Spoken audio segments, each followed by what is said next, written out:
Good morning, 5th class children. Today let us go through new lesson Gautama Buddha from pages 46, 47, 48, 49 of your course book.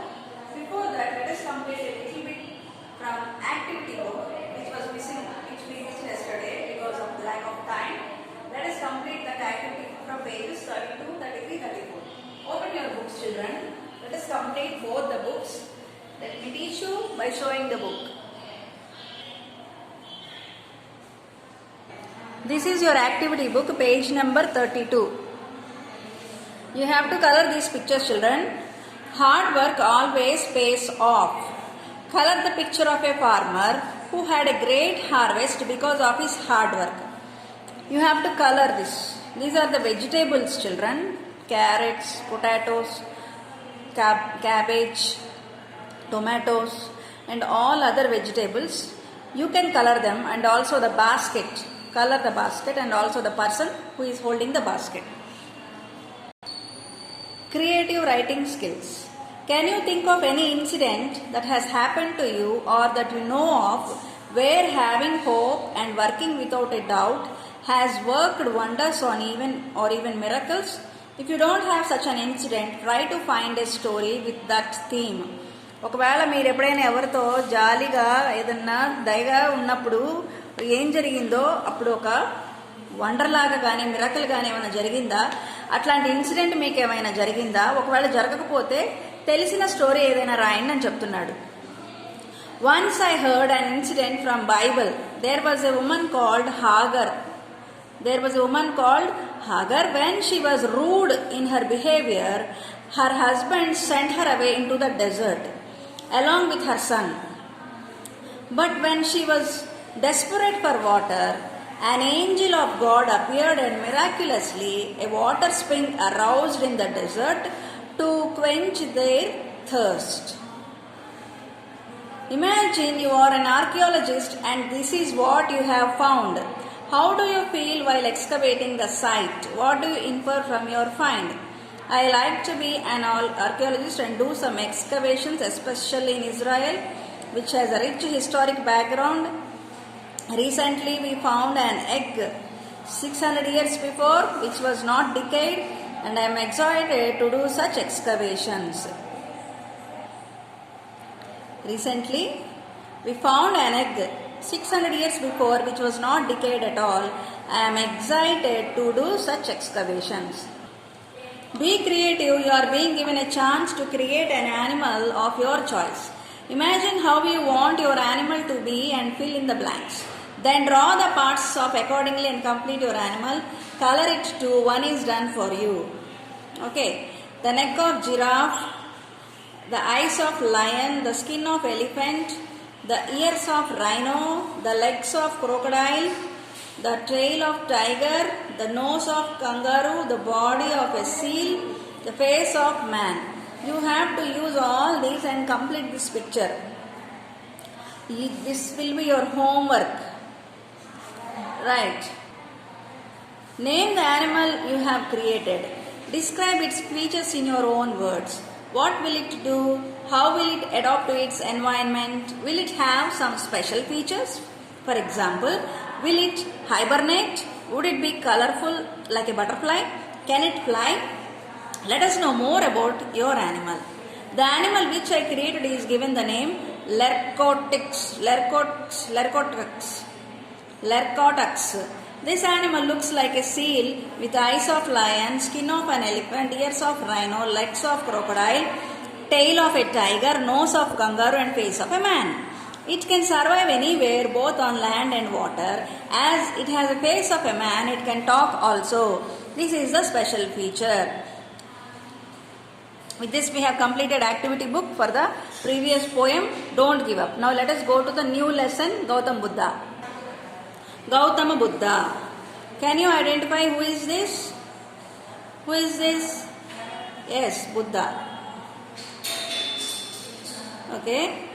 Have you heard any of his stories? Read the questions given below. We are shaped by our thoughts. We become what we think. When the mind is pure, joy follows like a shadow that never leaves. We are shaped by our thoughts, we become what we think. When the mind is pure, joy follows like a shadow that never leaves. You will not be punished for your anger, you will be punished by your anger. Do not dwell in the past, do not dream of the future, concentrate the mind on the present moment. The above quotes were preached by great Saint Gautam Buddha. Let us know more about him in this lesson. Let us get to know childhood of Buddha. The childhood name of Gautam Buddha was Siddhartha. He was born in 563 BC. BC means before Christ.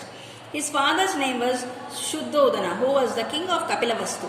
His mother's name was Maya Devi. She died when Gautama was only 7 years old. It was his stepmother Gautami Devi who brought him up. He grew up to be a very sensitive young man who was much concerned about the welfare of others. ఈ బాబు పేరు Gautama Buddha. Actually తన name Siddhartha. ఎప్పుడు పుట్టాడు? 563 before Christ. What is his father's name? Shuddhodana. And where did he live? Kapilavastu. What is his mother's name? Mayadevi. But she died when he was only 7 years old. So who took care of him? His step mother Gautami Devi. So he was much concerned about the welfare of the others. His father tried his best to keep him involved in the luxurious life of the palace. ఎప్పుడూ వేరే వాళ్ళ గురించి ఆలోచించేవాడంట చిన్నప్పుడే. He did not want young Siddhartha to go out and see the misery of the world. Once a monk told him that if Siddhartha saw misery, he would immediately get into austerity. వీళ్ళ ఫాదర్కి ఎవరో చెప్పారు, తను పెద్దవాడైనప్పుడు misery అంటే బాధలు, మనుషులు పడే బాధలు చూసినప్పుడు తను ఆస్టెరిటీ అంటే ఒక హెర్మిట్ లాగా మారిపోతాడని చెప్పాడు. Kantaka was the name of the horse Siddhartha used for his chariot. He was a very elegant horse. He was also Siddhartha's favorite horse. His charioteer was Chana, who was also the head of royal servant. దీనికి ఒక horse ఉండేది, దాని పేరు Channa. What is this horse's name? Kanthaka. And Channa was the charioteer. తన chariot ని నడిపే ఆయన పేరు. Siddhartha was not allowed to go out of a very long time, but one day he went out with the charioteer Chana to see how the world was. He then went out and at least 4 more occasions he saw certain things which changed the entire course of his life. బయటికి వెళ్ళి ఒకసారి చారియట్లో వెళ్ళి చనాతో ఎన్నెన్నో incidents చూసి తన mind set అంతా మారిపోయిందంట. First he saw an old man who could barely walk, a sick man who was in severe pain, and then a dead body. These sights affected him immensely. Chana, his charioteer, said pain and death were inevitable. Siddhartha wanted to do something to relieve humanity from all such misery. His heart compelled him to evaluate his life. He wanted to know the reason of his existence. He reflected on this problem for long. ఒకసారి వెళ్ళినప్పుడు బయటికి ఒక dead పర్సన్ని, ఒక dead బాడీని, ఒక sick మ్యాన్ని చూసి సిద్ధార్థ ఏమని అర్థం చేసుకున్నాడంటే మెజరీ ఉంది బయట, పీపుల్ చాలా కష్టాల్లో ఉన్నాడు, దీనికి ఒక సమస్య పరిష్కారం కనుక్కోవాలనుకున్నాడు. Finally he saw a monk who had renounced the world. At last, on hearing some words from his hermit, he decided to renounce the world. So he decided to leave the palace and go into the forest for meditation. Before going, he had a lasting glance at his beloved wife Yashodhara and son Rahul, who were in deep sound sleep at midnight. ఇవన్నీ ఆలోచించుకొని ఒకరోజు ఈ hermit లాగా అంటే ఈ ఋషిలాగా బయటకు వెళ్ళిపోదాం, to renounce the world అంటే వరల్డ్ని అర్థం చేసుకోవాలి, మార్చాలని వెళ్ళిపోయాడంటే ఎవరెవరిని వదిలేసి his wife Yashodhara and his son Rahul. He started serious meditation to know the secret of his life and death. Observed long fasts, at last he got enlightenment under the Bodhi tree at Gaya. Then he became Buddha, the enlightened one. అప్పుడు గయా అనే ప్లేస్లో బోధి వృక్షం కింద కూర్చున్నప్పుడు అప్పుడు ఈయనకి enlightenment వచ్చిందంట. He delivered his first sermon at Sarnath. In the beginning he had only 5 disciples. He delivered his first sermon at Sarnath. In the beginning he had only 5 disciples. Soon his message began to spread far and wide, and the number of the disciples grew quickly. He laid emphasis on the middle path and exhorted his disciples to follow the 8-fold path to get rid of misery. His message was service to mankind and all living beings without any selfish motives. అప్పుడు మొదలు పెట్టాడంట. ఏంటి, తన దగ్గర only 5 disciples ఉండేవారంట. తర్వాత disciples చాలా పెరిగిపోయారంట. And తన message ఏంటి, service to mankind and all human beings without any selfish motives. స్వార్థం లేకుండా అందరికీ సహాయం చేయాలన్నది తన selfless motive. Buddha's teachings were very simple and lived his life the way that people would see him learn. The one below is one of his experience. మంచి life style చాలా ఓర్పుగా సహనంగా ఉండేవాడంట. Once Buddha was in an assembly when a man walked in looking furious. He thought Buddha was doing something wrong. He was a restless businessman whose sons had become Buddha's disciples. He had found that his children were spending hours with Buddha when they could have engaged themselves in business at that time, making more and more money. He felt that spending 4 hours of their day seated next to someone whose eyes were always closed and was silly. This was that had upset the businessman. ఈ business man ఇద్దరు కొడుకులు ఉంటే వాళ్ళు కూడా బుద్ధ దగ్గరే ఉండిపోయేవారంటే కూర్చొని. అప్పుడు ఈయన కోపం వచ్చిందంట. బిజినెస్ చేయకుండా ఇక్కడ కూర్చొని కళ్ళు మూసుకుంటే ఏమొస్తుంది అని బుద్ధ మీద అరిశాడంట. So he walked straight up to Buddha and looked at him furiously. He was so angry that he could not find any words to express them and merely spat on Buddha's face. Buddha simply smiled. He showed no anger, though the disciples around him were angry. They would have liked to react but could not because Buddha was there. So everybody was holding their lips and fists tight. అయితే ఈ old man ఏం చేశాడు, ఏమనకుండా మొహం మీద he spit అంటే ఉమ్ము ఊసాడంట. అప్పుడు బుద్ధ ఏం మాట్లాడాడంట, కామ్గా ఉన్నాడంట. అందరికీ కోపం వచ్చింది, తన ఫాలోవర్స్కి కోపం వచ్చిన ఎవరు ఏం మాట్లాడలేదంట, ఓర్పుగా చూశారంట. After that business man spat at Buddha and realised his action was not drawing a reaction. He simply walked away in huff. That man could not sleep all night and his whole body underwent a big transformation. He was shivering and shaking. He felt as if the whole world has turned upside down. Buddha did not react or say anything. He just smiled, and that was enough to shock the angry man. For the first time in his life, the man who had met someone who would just smile, he spat on his face. ఈయన అనుకున్నాడంట రాత్రి నిద్రపోకుండా, నేను మొహం మీద ఉమ్మేసిన ఒక్కటి కూడా మాట్లాడలేదు అనేసి తన బాడీ మారిపోయిందంట, తన ఆలోచన మారిపోయిందంట. The next day he went to and fell at Buddha's feet and said, "Please forgive me, I do not know what I did." Buddha replied, "I cannot excuse you." రెండో రోజు వెళ్ళి బుద్ధ కాళ్ళ మీద పడి నన్ను క్షమించమని అడిగాడంట. నేనెవరిని మిమ్మల్ని క్షమించడానికి అన్నాడంట బుద్ధ.